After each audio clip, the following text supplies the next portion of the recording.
अच्छा, पीटीआई कहती है कि अलीमा खान का कोई सियासी किरदार नहीं है, लेकिन देखने में आया है और ये तासुर दिया जा रहा है कि अलीमा खान की वजह से बहुत से लोगों का जो सियासी कैरियर है वो दांव पे लगा हुआ है। क्या कहेंगे इस पर? सियासी किरदार तो है उनका, अगर आप ये कहें जो बाहर है जिस तरह से वो करते हैं, लेकिन ज़ाहिर है वो फैमिली है ना, मैं अवॉइड ही करता हूँ, तो उनके बारे में सवालों के जवाब ना ही दें तो बेहतर है। अच्छा, ये बताइएगा, सुहेल अफरीदी और जुनैद अकबर की जो मज़ामती पॉलिसी है, क्या ये मुस्तकबिल में पीटीआई को नुकसान देगी या इसका कोई सियासी फ़ायदा होगा? नहीं, पीटीआई का नुकसान इससे ज़्यादा क्या होना है, जो नुकसान है तो बहुत ज़्यादा हो चुका है, फ़ायदा कोई नहीं होना इसका। लेकिन ना यही तो जुनैद भी भाई है, सुहेल खान जो हैं वो एक तो यंग मैन है, छोटा सा था, तो पीटीआई में आया और बड़ा मेहनत करके इधर तक पहुंचा। लेकिन बात यह है ना कि इस तरह से आप जब एहतजाज भी सियासी जमातें करती हैं या प्रोटेस्ट करती हैं, एजिटेशन की भी कोई हिकमत अमली होती है, वो तो नज़र नहीं आती। आप ज़बान सख्त इस्तेमाल करें तो दूसरों ने कौन सा, उन्होंने तो एक्शन सख्त किए हैं। सुहेल खान क्यों उस नरम ज़बान इस्तेमाल करे, उसके इलेक्शन में इन्होंने कौन सी फैसिलिटी दी है उनको, या कानून और आइन के मुताबिक होने दिया। जुनैद अकबर ख़ान है या दूसरे लोग हैं, उनके साथ कौन सी नरमी इख्तियार की है कि वो उनकी ज़बानें नरम हो। ठीक है ना जी, 1.5 साल से उनकी मुलाकातें नहीं होने देते, और इमरान खान से खाम खा बस ज़िद में। तो इसीलिए कन्फ्यूजन मैं कह रहा हूँ ना कि दूसरी साइड पे भी उनको पता ही नहीं, उनकी भी स्ट्रेटजी कोई नहीं है। मुझे तो नहीं लगता उनकी कोई स्ट्रेटजी, डंडा है वो फेर ही जाते हैं, हर किसी को, मीडिया को भी फेरा हुआ है, पीटीआई को तो फेरा ही फेरा, हर बंदे को, हर तबके को डंडा दे देते हैं बस। आप जिस तरह कह रहे हैं कि चले जिस तरह उन्होंने सुहेल अफरीदी के साथ किया उसके बाद ये उनका बनता है, अली अमीन गंडापुर और सुहेल खान अफरीदी में आप कोई फ़र्क देखते हैं? जाहिर है अली अमीन तो सीनियर आदमी था, अली अमीन की कामयाबी से वो लेके चला हुकूमत को भी। दूसरी साइड पे देखिए पाकिस्तान के कुछ मारूजी हालात हैं, मारूजी हालात में रह की सियासत करनी है ना। आप अगर ये कहें जी कि हम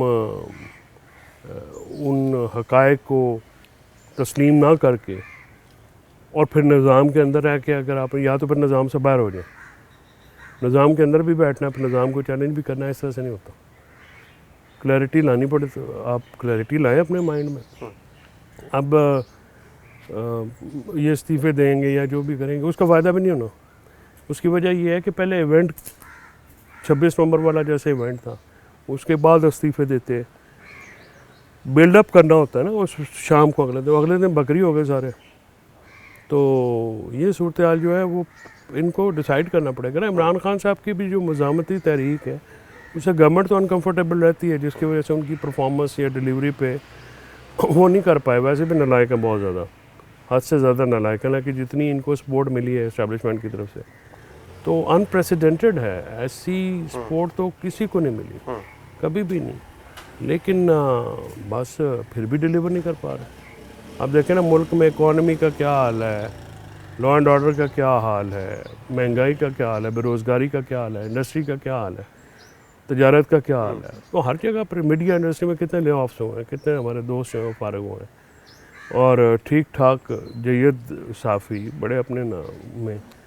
तो फिर इसलिए फिर डिजिटल मीडिया जो है वो ओवरकम कर गया है कि पॉडकास्ट और फेसबुक्स और सोशल मीडिया जो है उसे टेक ओवर कर लिया। हुकूमत कह रही है कि अगर इमरान खान चाहें या उनकी थोड़ी सी रजामंदी हो तो हम उनको बनी गाला शिफ्ट कर देते हैं। आप कह चुके हैं कि मैं इमरान खान के साथ हूँ, तो क्या इमरान खान को अडियाला जेल से बनी गाला शिफ्ट करने के लिए कोई आप इस तरह की दरख्वास्त लेके जा सकते हैं हाई कोर्ट में?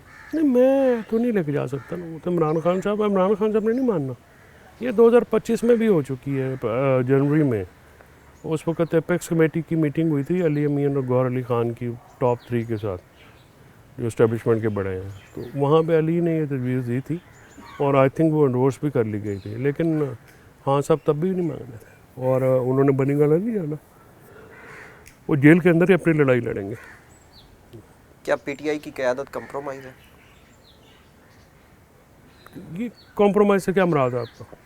कंप्रोमाइज़ जो एक तासुर दिया जाता है, जिस तरह अली अमीन गंडापुर बतौर वज़ीर आला रहे, उनका अपना ही सोशल मीडिया कहता रहा, ट्विटर पे ट्वीट्स आपने देखी होंगी कि अली मीन जो है वो किसी हद तक कंप्रोमाइज़ है खान की रिहाई के लिए। फिर 24 नवंबर के बाद कोई ऐसा एहतजाज नहीं हुआ। तो इस तनाजुर में मैं आपको कह रहा हूँ, इतने बंदे शहीद हो गए थे 26 नवंबर को, पार्टी कुछ कर सकी? अली अमीन तो एक आदमी है ना, अली अमीन भी कुछ नहीं कर सका, सीधी सी बात है। बाकियों ने कौन सा तीर मार लिया बताएं ना। ये जो हमारा चेयरमैन वो तो खैर कह देता है कि मैं तो इसमें हूँ ही नहीं, शरीफ आदमी है। जनरल सेक्रेटरी हो गया, उसने क्या किया? सबसे इम्पोर्टेंट तो वो होता है। बाकी कोर कमेटी के लोगों ने क्या किया? एक इनकी पॉलिटिकल कमेटी है, वो किधर है? उन्होंने कभी अपने हलकों में काम किया? सारे केपी में बैठे हुए।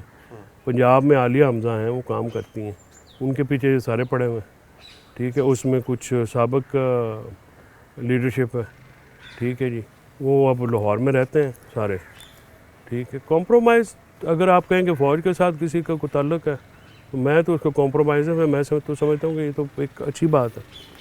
क्योंकि देखें ना, हमारे मुल्क के कुछ हक़ाइक़ हैं, उनको सामने रख के फैसला सियासत होगी।